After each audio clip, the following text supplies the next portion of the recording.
Why does it seem like the further we go back in history, the more advanced we were? You're telling me people were so primitive they took a hammer and chisel and made this? This temple right here was made in the 11th century in India, so it's about 1,000 years old. Look at the structure and the design. Look at the detail on these carvings. Almost as if it was made with a laser. I mean, it just looks like laser cut precision. What's interesting to me is even with our modern technology, we can't even replicate what they built back then. How is that possible unless they had technology that was better than ours? This right here is a real hieroglyph in Egypt. It looks like some type of generator or quantum computer or big old light bulb or something. What if the ancient people were a lot more advanced than us? That's usually how human advancement works. Human technological advancement is not linear. It's a roller coaster. We go to the golden age, then the dark age, the golden age, then the dark age. This is known as the Colossus of Rhodes. It's a 104-foot bronze statue. But we went from the golden age to the medieval dark ages. Scientists still can't figure out how the pyramids were built. They can just guess. So are we in the post-apocalyptic era? Oh my god, you made a song just for TikTok? Yeah, you can come and watch me drink my morning coffee, yeah. No matter how old you are, they have always told us we only explore 5% of the ocean. That's not true. But it's not that we don't want to explore what's in the ocean or that we don't have the technology. It's because for the majority of the 20th century, all we did was ocean exploration. Because the NACA, aka NASA, which was established in 1915, found things in the ocean that they did not want to return to. But what could it possibly be? Could it be aliens? Could the ocean be another entrance to the hollow earth? Could it be an advanced species? Or could it be dangerous animals that we just do not have enough information on to study? Either way, with the world being made up of 70% water, there's room for everything I just said to be true.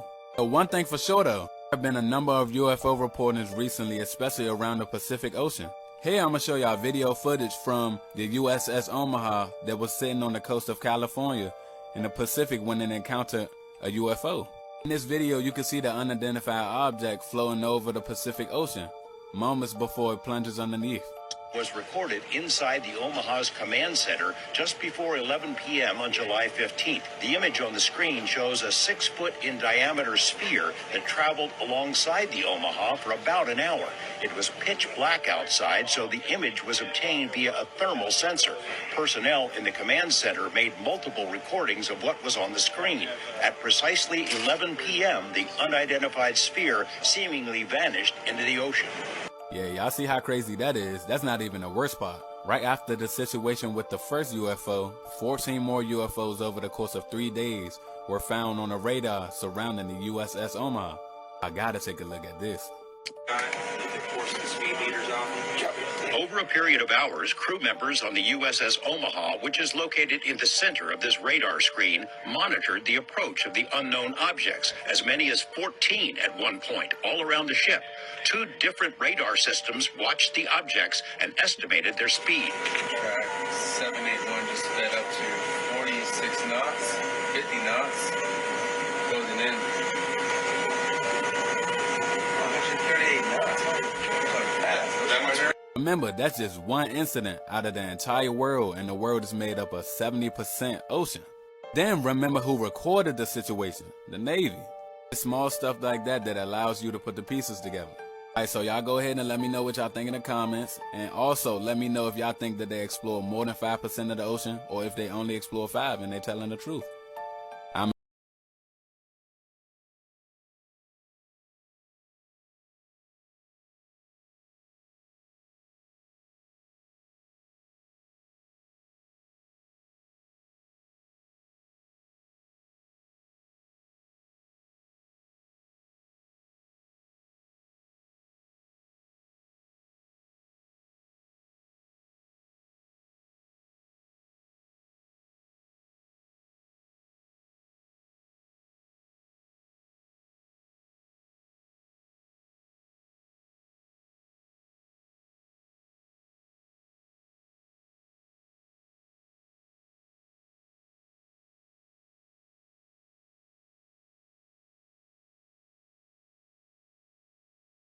Known to man. We are actually the most advanced beings in the universe right now, and the fear of invading aliens taking our planet for resources is actually just the fear of what we will become. John Douglas, a former chief of the FBI's elite serial crime unit and the author of Mindhunter, says, "A very conservative estimate is that there are between 35 and 50 active serial killers in the United States at any given time." The general concept that we never really die in our perspective. Each time we encounter a situation where we may die, we continue in a parallel universe when something happens that prevents our death. But we die in the original universe. Essentially, our consciousness lives on by transferring itself to a parallel universe where we continue to exist. So we effectively live forever. There's a theory which states that if anyone ever discovers exactly what the universe is for and why it is here, it will instantly disappear and be replaced by something even more bizarre and inexplicable. There's another theory which states that this has already happened. That any computer able to pass the Turing test would also be able to see that it would be a bad idea to do so. Which means there could be a machine right now that could act as a human but is also intelligent enough to not let us know that it could. There's also a theory that our universe is in a false vacuum that will eventually collapse and completely destroy or ultimately alter our universe. That would mean that no matter how far we develop, no matter how many planets we've settled,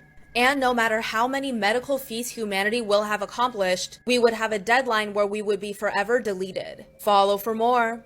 You know about the door theory? No. So take this in. Every single door, or like the normal doors they use in a house, they have a cross and a Bible placed into the door. Do you see it? The symbol of a cross and a Bible are in the door. I've always noticed that as a kid. Yeah? Like like not all doors, but like majority of doors, right? Mm-hmm. Like there's a cross. The in regular between. door, you know that shape? Yeah. So the top part is a cross, and then the bottom is an open Bible. Look at it. Yeah, no, I do see it like that. So what they used to do is they made it like that to keep away evil spirits from entering your home. You know what's crazy? What? My old house didn't have that. It was just a wooden, like each was just wooden. That's why I say not all doors. Yeah. Because I did like. It was just flat? Yeah. Oh, damn. There was a civilization that was far superior and more sophisticated than we could ever imagine.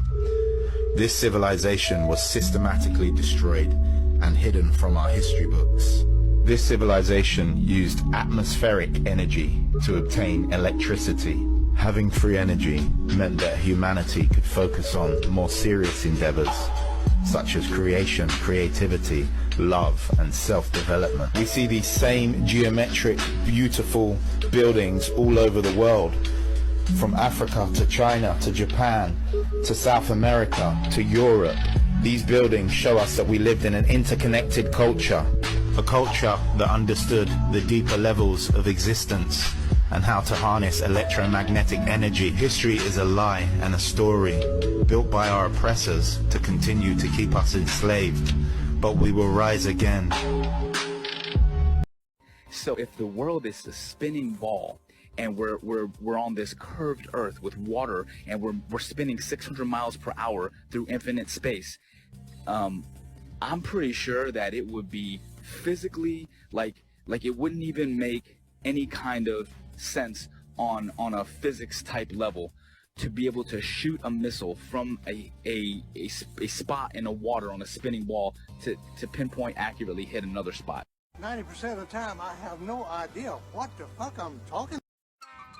So my mom sent me this video because she knows the type of TikToks that I do, and she was like, hey, take a look at this. Do you think it's real? Let me show you guys.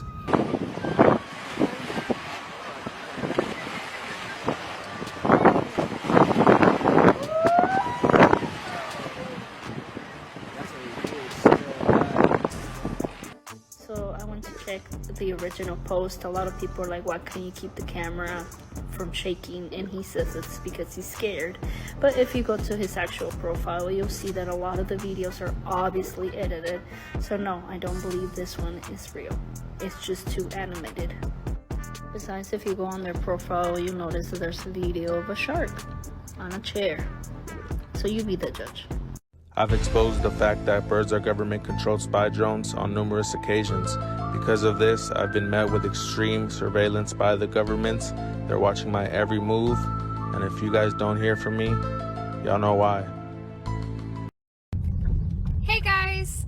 We're going to be showing you the shrinking mill today in Port Colborne, and this is a mystery in Canada, Ontario that no one really knows how it works, so let's go.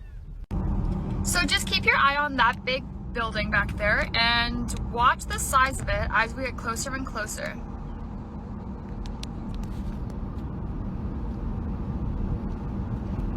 Now normally when you drive closer to something, wouldn't you think it gets bigger? But in this case, it shrinks, hence the word the shrinking mill. But watch as you get super duper close.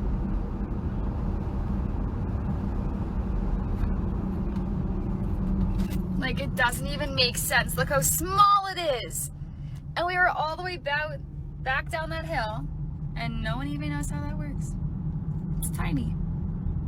You're not going to believe this theory. Have you ever heard of the William Shakespeare theory? No. So William Shakespeare is famous for writing Romeo and Juliet in 1591, and he supposedly died in 1616. But what if I told you he's not really dead? Wait, what do you mean? You know the actress Anne Hathaway, right? Dude, I love Anne Hathaway. So when you look at Anne Hathaway's husband, his smile, his hair, everything looks just like William Shakespeare. And what's even crazier is that William Shakespeare's wife was named Anne Hathaway. Wait, so you're telling me that 400 years ago, William Shakespeare's wife was named Anne Hathaway, and Anne Hathaway's husband today looks just like William Shakespeare? Yeah, William Shakespeare even told his wife right before he died, "I loved you in my first life, and I'll see you again in my next life." Dude, this is freaking me out. I'm getting goosebumps. The lost city of Atlantis might have just been found in the Mauritanian desert. Don't look so surprised. You knew it was going to be me. Firstly, it wasn't just found. This is one of the most well-documented geologic features in the entirety of the Sahara Desert. It is quite literally known as the Eye of the Sahara because of how impressive it is. Coincidentally, being almost the exact size as Atlantis was described to be. This is a running trend that we're going to see through this video. It's where this person will say something and it is wrong. It's a little hard to tell here because it's a satellite view, but the Richat structure is about 25 miles in diameter, or about 40 kilometers in diameter if you live in a country that sees healthcare as a basic human right. Since Plato obviously did not use imperial or metric, he describes Atlantis as being about 3,000 stadia in diameter. Now, since one stadia is around 600 feet, that would mean that Atlantis works out to be about 350 miles in diameter, which is about 550 kilometers if you live in a country that lost the space race. So either way, when you say that this is almost the same size as what Plato described Atlantis to be, I say you are definitely wrong. Herodotus, who was tasked with the job of compiling the most accurate maps of his time, he places Atlantis in the same area as the structure. Herodotus never made a map. Like, seriously, he never actually made a map. You are so bafflingly wrong about this that I can barely even wrap my head around it. The map which you are referencing was based off of the writings of Herodotus, and does not say Atlantis, it says Atlas. But I'll give you a gold sticker for participation. Also, the fact that you trust a map which is based off of the writings of a Greek historian who lived 2,500 years ago more than modern archaeological and scientific evidence is really sad. With Atlantis described as having an opening to the south and an abundance of elephants, the opening can clearly be seen on satellite, and depictions of elephant carvings litter the area. There's pictures of elephants near it?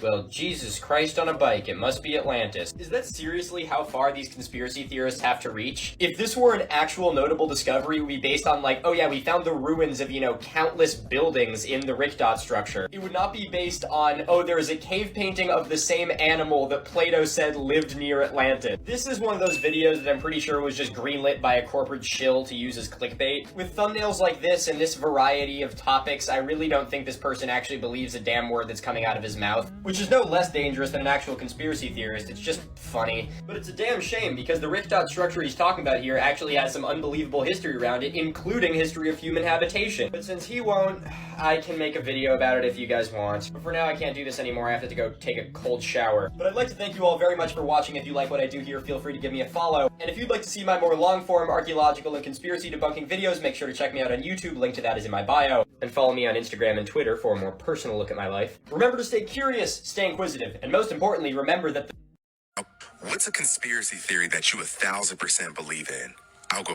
The conspiracy behind Wayfair. So I remember when this first was going on, a lot of people were all up in the air about it. Some people believed it, some people didn't believe it, and I happen to be one of those people that really didn't believe it. I thought there was no way that this huge corporation would use their website and certain items and certain coupon codes to possibly sex traffic kids. So I really never thought too much into it until one day something happened that actually changed my mind. So this happened about a year ago. So I work for a pretty well-known bank, And I remember we would always have this older lady come in, and anytime she came in, she would always do a cash deposit and immediately do a wire transfer. So one day I got a chance to help her, and I remember she did the cash deposit, which was like $13,000, all in cash, and immediately wanted to do a wire transfer. So when I started to help her, I remember the account number was written down on like a small piece of paper and the amount. So she was sending about 12,900 and like whatever cents to this account number. So I got to the part where I needed to type in who it was going to, and she told me it was going to Wayfair.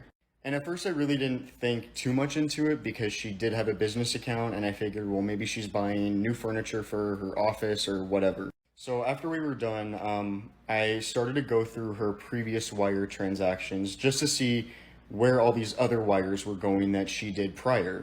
And they were all going to Wayfair. There was like 6 or 7 different wires that she was doing in the past like 60 days. And that's when I changed my mind. I knew that there was no way that this person that is always doing cash deposits and immediately doing a wire transfer afterwards to Wayfair, sending them thousands of dollars in 2 months, was buying furniture. There was no way. And I remember shortly after I reported the account, just for like secondary review or whatever. And next thing I know, she never comes in again. I never see her again, ever. Apparently, if you spell Illuminati backwards into Google, this is what shows up.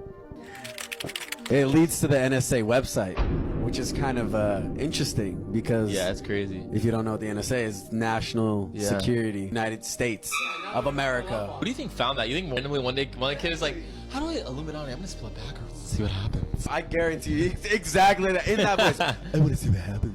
All these animals could have always existed, but they are so odd and out of place that it's also possible they are from another reality, caused by the Large Hadron Collider merging realities. The tree kangaroo is an oddity, a kangaroo that climbs and hides in trees. The gerenuk is even stranger, an antelope with a giraffe-like neck that stands on 2 legs and eats from trees. Strangest of all to me is the zorse, a zebra and horse hybrid. I strongly remember hearing that you cannot breed these 2 animals together as they are 2 different species, but now they seem to be popping up everywhere. It is possible you remember these animals all your life, but let's not forget that the Large Hadron Collider was also started about 20 years ago, if not longer. The world just kept getting stranger as soon as we hit the new millennium. With the old experiment about the hammer and the feather. Well, in this case, our feather will be played here by this 4 of spades. And you may expect everything up here in microgravity to float, because most everything does float. However, sometimes something a little different happens. So gravity affected the card, but not the hammer. Come on, You might man. find a little pocket of gravity. And this is them starting to clear out the mud. And this is what they found underneath. Mud flood is a conspiracy I'm just learning about today, and wow, does it make me question what in the hell is in our water supply to make people so delusional. The idea is that there was this ancient empire, I think called the Tartarians, that built most of the great architecture of the world, but they were wiped out and that architecture was covered up with a mud flood, and Europeans just started uncovering the mud from that flood and claiming that architecture as their own. And this church in Omaha is used as an example because from photos it would appear a large portion of this church was dug out of the mud. That's because that church was built on a big hill in Omaha, and in the 1900s they decided to do a regrading project and get rid of that big hill to help traffic. Some buildings were moved, but not the church. Instead they dug out around its foundations and they built a brand new level underneath. That's why the original door is where a door shouldn't be. Proof that birds aren't real and that they work for the government.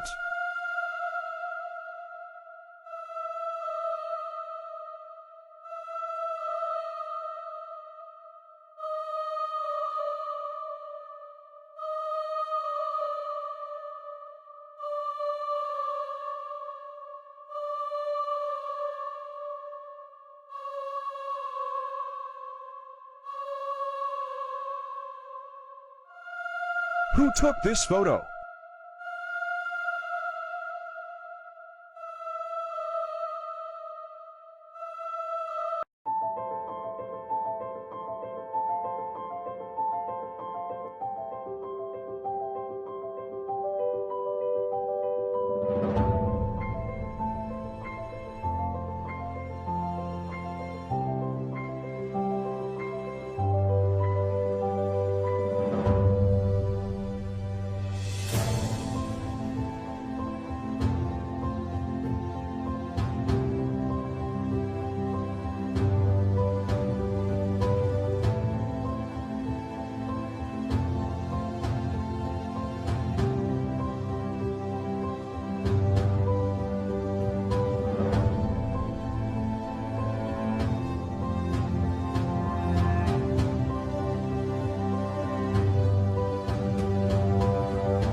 some things you can't just dismiss and sweep under the rug. Hey, that's my comment. Man, Alpha Talks, we're really gonna die on this hill, aren't we? The other day I made a video debunking Alpha Talks' theory that in the 1800s, global mud floods caused major cities to sink partway into the earth. Despite my prickly demeanor, Alpha Talks is actually being a very good sport and is giving me even more evidence to back up his claims. So bring on that new evidence, I'm ready for it. Video of the Russian construction worker. He said he found doorways and windows in multiple levels underground. You know, I'm sure he did say that. But you know what's more important than what he can say? What he can show.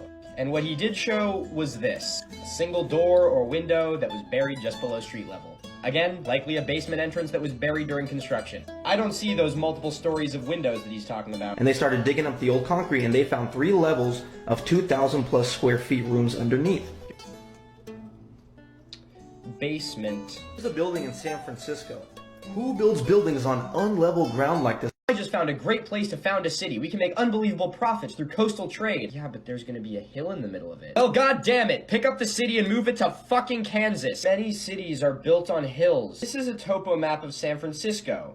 It's hilly as hell. I don't understand what is difficult to grasp about this. When you are building in an unbelievably dense, large, wealthy city, you can't really pick and choose where you're gonna put your building. So if there's a hill in the middle of the city, you're not gonna be like, oh, I don't want to build there because it's a hill. You're gonna build on it because it's the only place to build. Talk to any engineer. It doesn't even look like they're building anything. It looks like they're excavating it.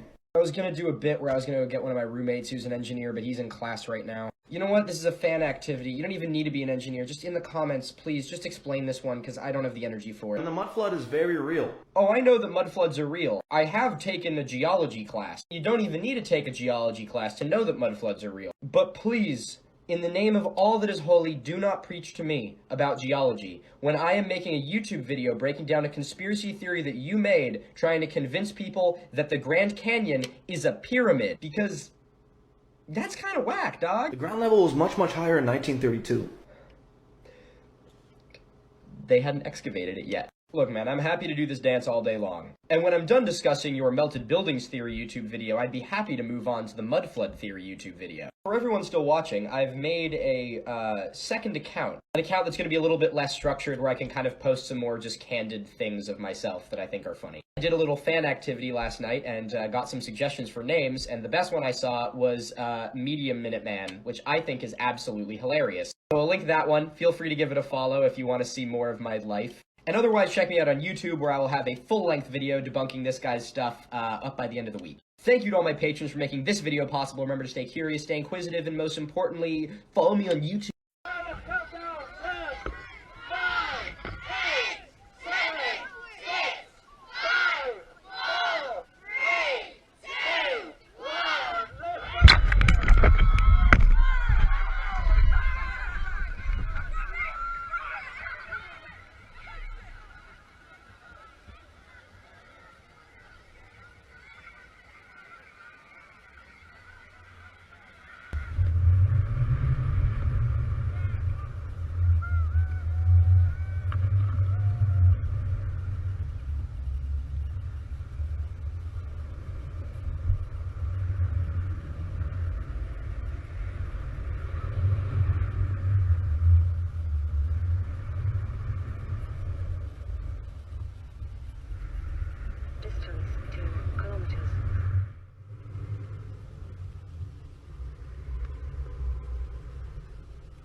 kinda nervous. You do that